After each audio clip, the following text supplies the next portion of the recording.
Après une grosse carte, c'est souvent calme en NBA avec seulement 5 matchs ce soir. On analyse tout ça juste après l'intro.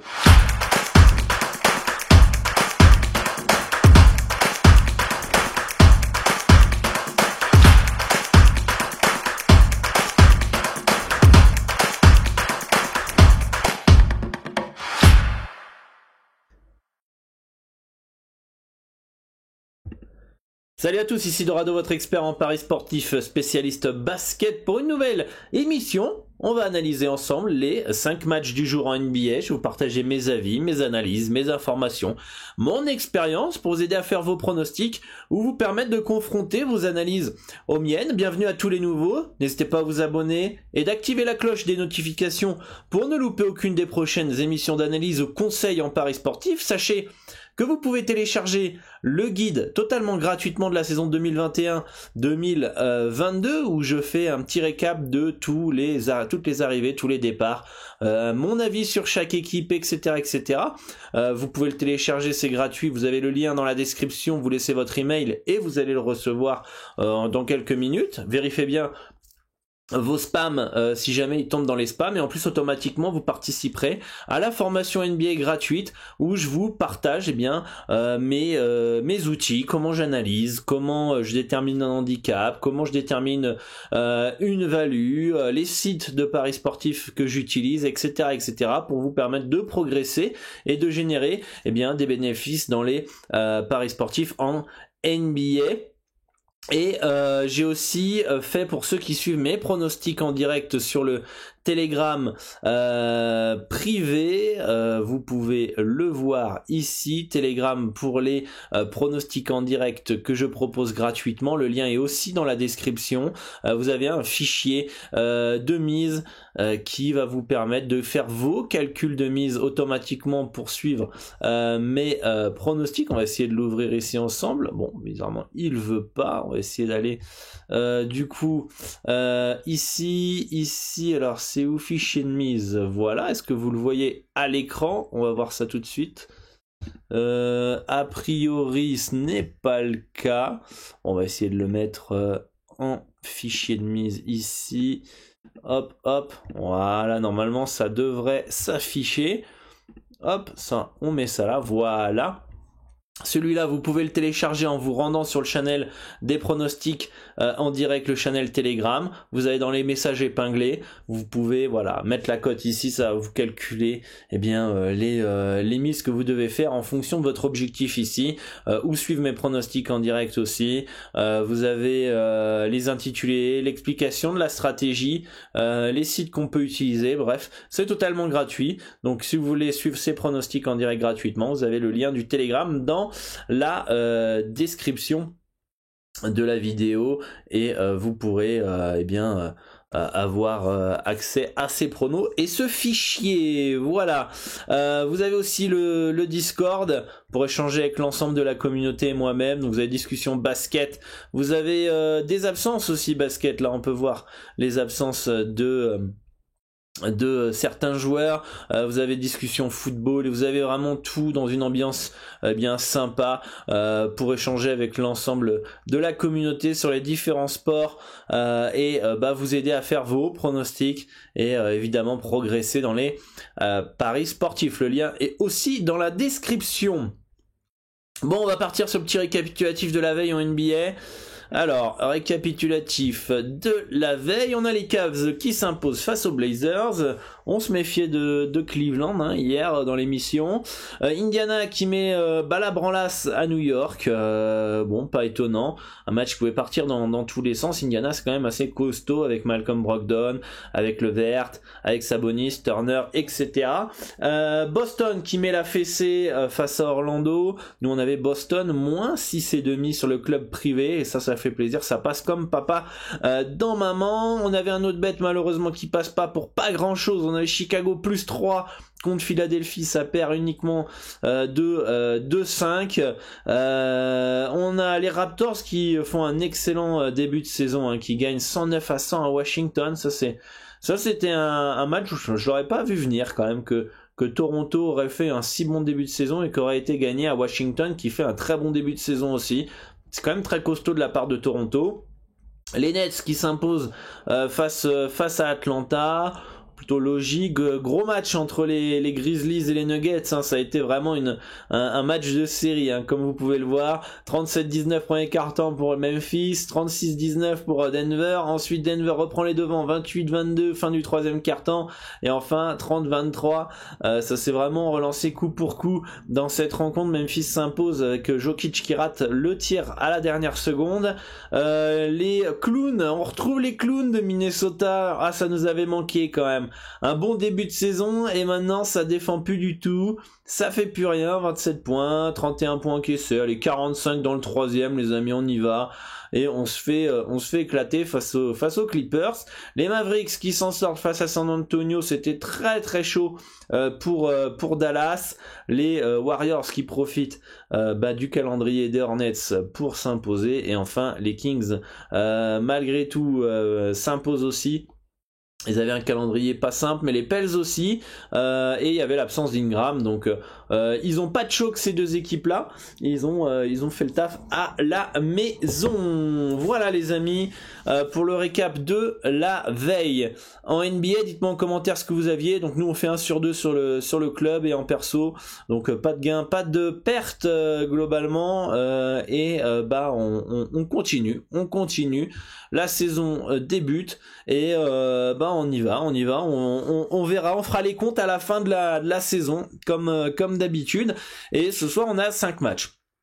Une carte qui est pas si simple que ça. On va commencer avec Philadelphie Sixers qui se déplace, si je me trompe pas. Je vais encore prendre mon petit plan des matchs parce que on a souvent des codes qui se retirent, etc. en fonction des infos qui peuvent tomber ou en fonction des mises des joueurs. On a alors NBA, voilà, Détroit qui reçoit Philadelphie.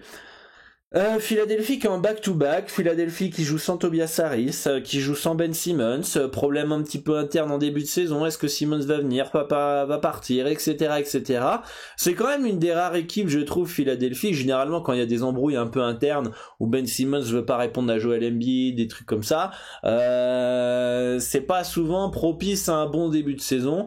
Et pourtant les Sixers sont bien là. Alors je vais vous dire le bilan des Sixers, quand même assez 6 victoires 2 défaites, alors que l'année dernière c'était quand même très irrégulier, on se souvient, et là on a vraiment l'impression que moins il y a de joueurs qui sont disponibles, plus cette équipe arrive à surprendre. On sait que Doc Rivers c'est quand même un adepte de quand j'ai moins d'options, j'arrive quand même à faire quelque chose. On se souvient de son année avec les Clippers, quand Chris Paul et Blake Griffin étaient partis, il avait réussi à surprendre tout le monde avec une équipe très complète mais avec 0 star et qui jouait très bien au basket. Et là on a Seth Curry qui se transforme en son frère finalement en ce moment, et qui aide grandement Philadelphie, parce que sans un Seth Curry monstrueux, les Sixers sont pas à 6 victoires 2 défaites ce soir, enfin aujourd'hui. Donc ce soir ça se déplace à Détroit qui vient de se prendre une branlasse. Alors Détroit c'est l'équipe, vous me direz si c'est un peu la même, mais quand vous pensez que ils vont accrocher une équipe, ils se font laver, et quand vous pensez qu'elle va se faire exploser, ils accrochent. Voilà, c'est un peu l'équipe un peu comme ça pour ma part. Je pensais qu'ils allaient se faire dominer par Chicago. Finalement, ils gagnent à l'arrache. Enfin, Chicago gagne à l'arrache et se fait très peur. On va essayer de voir le calendrier un petit peu. Hop. On est là, ça c'est le début de la saison, donc on peut voir qu'ils perdent contre Chicago de peu. Qu'est-ce qu'il y a eu contre Philadelphie justement? On pensait qu'ils allaient se faire laver, finalement ils perdent que de 8 là-bas. Qu'est-ce qu'il y a d'autre? Bon, après ils se font quand même exploser contre Brooklyn et Milwaukee, donc finalement c'est peut-être une impression visuelle, mais c'est vrai qu'ils se sont fait quand même plutôt laver ces derniers temps. En fait il y a que contre Chicago quand je les ai joués qui m'ont fait flipper en fait finalement, parce qu'ils se sont refait laver par Chicago derrière, ils se sont fait laver par Atlanta, ils ont accroché les Sixers, on sait pas comment, ils ont gagné à l'arrache contre Orlando, ils se sont fait laver par Brooklyn, ils se sont fait laver par les Bucks. Bon, voilà, globalement Détroit c'est nul, on le savait. Et ce soir, back to back pour les Sixers. Est-ce qu'ils vont faire jouer Joel Embiid? Il y a Danny Green qui est forfait, il est day to day, donc il était forfait hier contre Chicago. Tobias Harris forfait, Ben Simmons forfait. Mais Joel Embiid, est-ce qu'ils vont prendre le risque de le faire jouer? C'est ça que je me pose la question. Ok. Bon, il était en repos le match avant celui d'hier.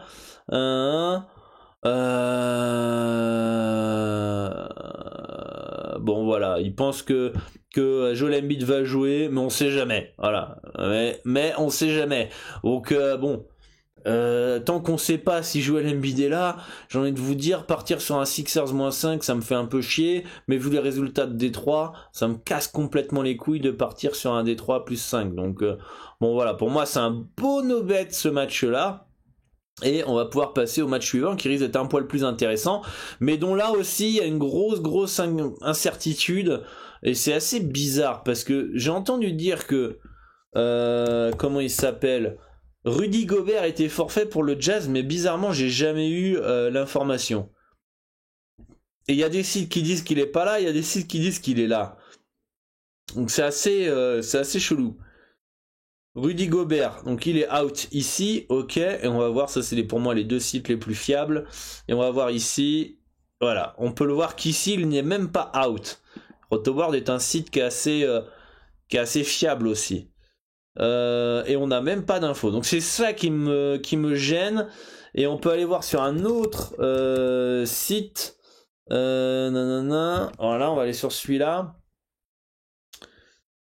Et sur ce site-là, Rotoworld, on a Rudy Gobert qui est bien présent. Donc moi, je comprends pas comment il y a une source qui dit que Gobert n'est pas là contre les Hawks, et il y en a d'autres, ils disent rien du tout. Donc là, il y a un petit souci, je trouve, dans les informations autour de Rudy Gobert.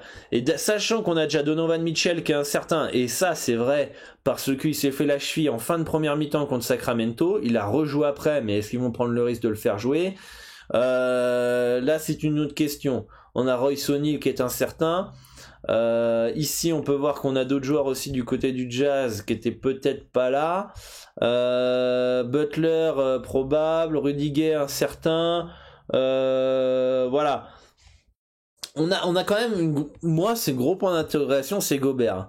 Et tant que je sais pas sur Gobert et Mitchell s'ils vont jouer ou pas, je touche absolument pas.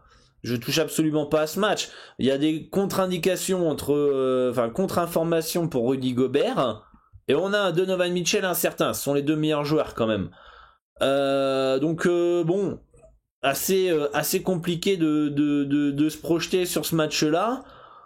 Si les informations sont vraies, que Mitchell joue pas et que Gobert joue pas, je comprends pas comment les Hawks peuvent être outsiders chez eux. Alors ça, c'est vraiment je ne comprends pas. Je comprends pas. Par contre, les deux jouent. Ça me fait sens de voir du Utah très léger favori à Atlanta en back-to-back qui est assez irrégulier. Donc, à moins qu'il y ait des absences du côté d'Atlanta, on a John Collins qui est incertain. Bon, c'est la seule info qu'on a. On voit aussi sur ce site-là. Là, on n'a même pas l'info. Super. Donc, bon, Don Best que j'utilise souvent. Là, on va voir s'ils ont raison aujourd'hui. Est-ce que John Collins va jouer? Parce qu'ils l'ont même pas mis. Ils ont mis Rudy Gobert out. Si vraiment Don Best ils ont raison, John Collins joue et que Rudy Gobert joue pas,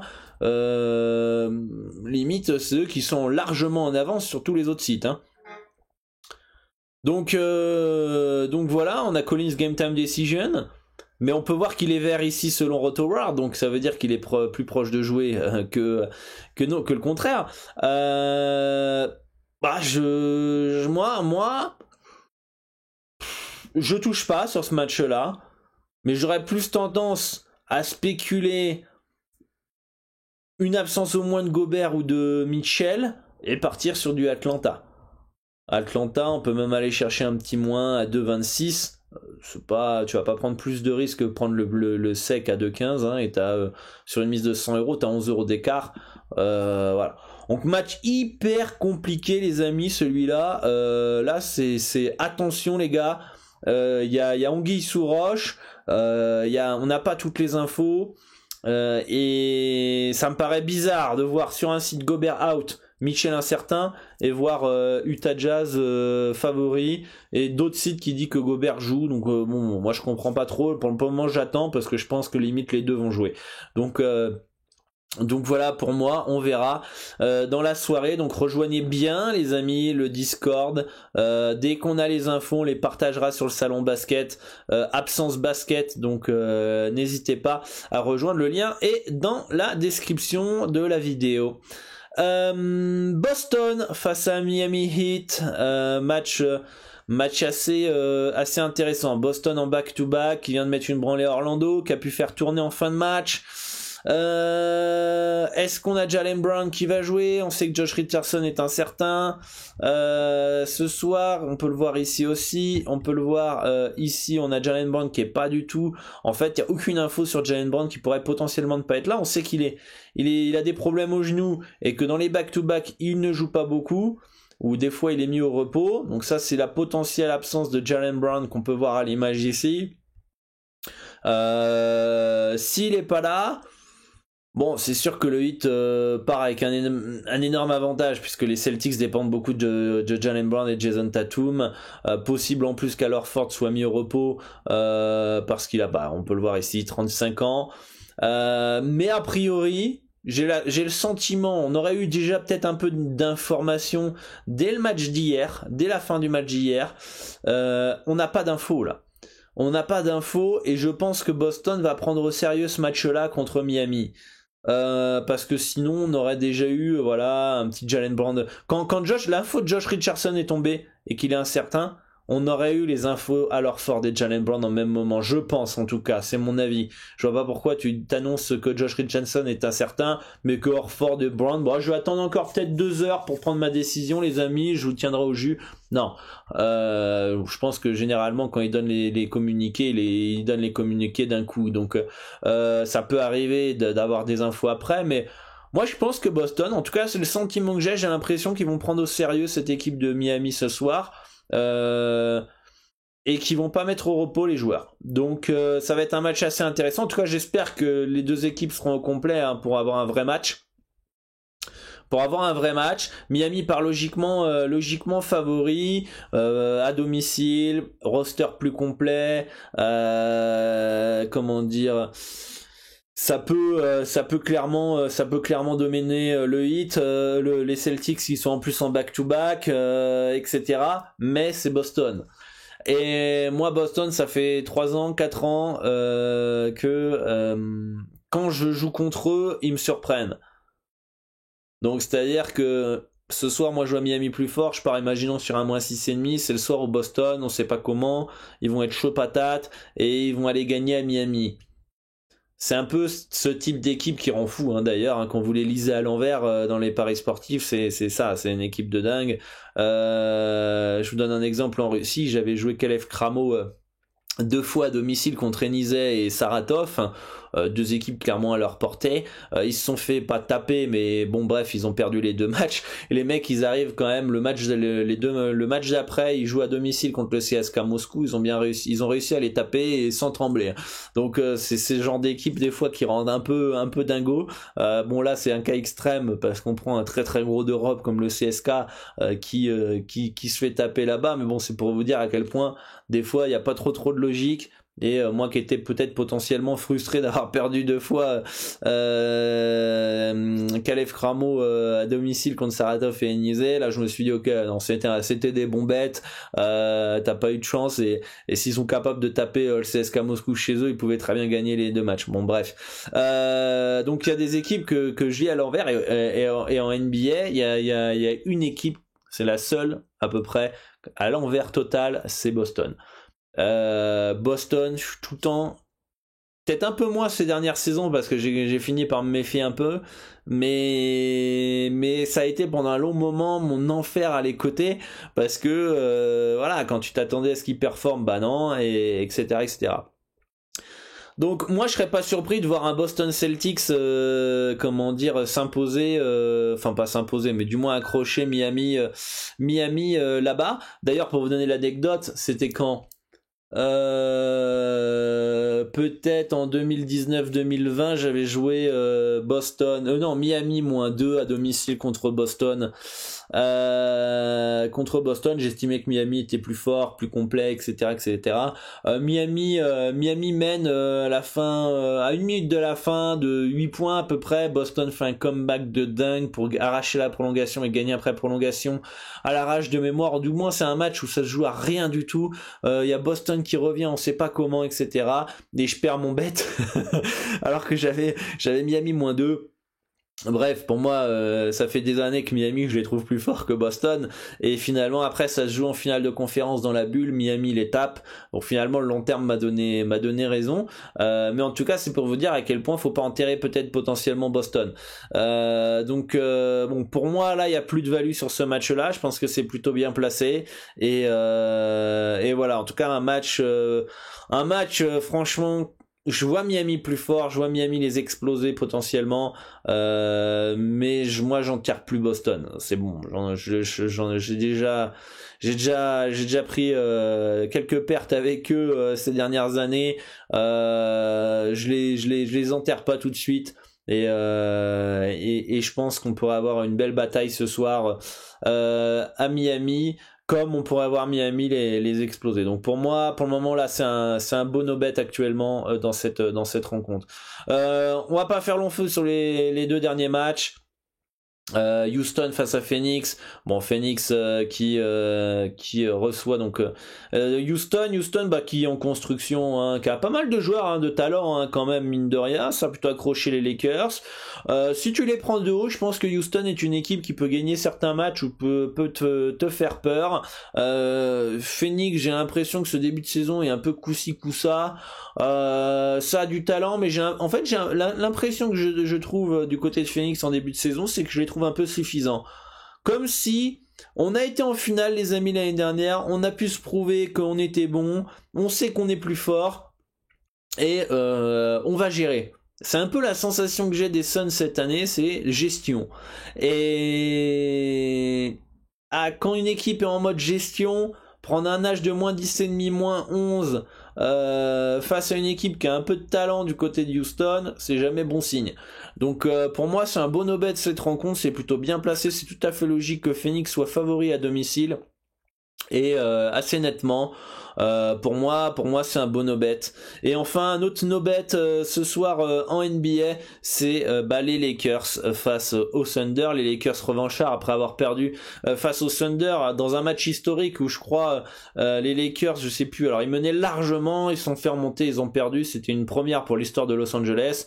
Donc à mon avis, il y aura de la revanche dans l'air. Je suis pas fan du jeu des Lakers en ce moment, même depuis le début de la saison, même si ça va mieux. Je trouve qu'ils utilisent pas assez Anthony Davis. Westbrook tire 3 points. Melo, heureusement qu'il est en feu en ce moment. Et que LeBron James, c'est costaud aussi. Bref, je trouve pas les Lakers assez sereins. Là, ils ont gagné contre les Rockets un peu à l'arrache. Contre Cleveland, ça gagne de 12, mais ça a été dur pendant tout le match. Franchement, c'est compliqué de partir sur du Lakers -13 au vu de ce que ça montre en début de saison. Après, le Thunder, c'est quand même des biquettes, hein, c'est vraiment une équipe de merde. On sait même pas comment ils ont fait d'ailleurs pour remonter autant d'écart contre les Lakers, hein, lors de la dernière fois. Je crois que c'était leur première victoire, hein, ou une des premières. Avec des Lakers revanchards, je suis pas fan de partir sur un +13. Donc ce soir c'est un beau no-bet, les amis, en NBA. Récupérer le sommeil perdu, voilà, de couchez-vous tôt là avec le chat sur la couette. Et si vous voulez vous regarder un petit match, regardez un petit Miami-Boston, ça va être cool. Mais ce soir c'est un beau no-bet actuellement au niveau des cotes que nous offrent les books. Moi je vois absolument rien d'intéressant à part peut-être Atlanta, comme on a dit, -1 si les absences sont confirmées du côté de Utah. Je pense qu'ils sont clairement capables de gagner chez eux. Il y a outsider chez eux, même en back-to-back avec les absences d'Utah. Je pense que c'est value. Voilà, dites-moi en commentaire ce qui vous intéresse. pour aujourd'hui. Et puis on se retrouve sur le Discord pour échanger tous ensemble et suivre les différents matchs. Bonne chance à tous, merci pour votre soutien, votre confiance et puis à très vite pour une nouvelle émission. Ciao ciao les amis.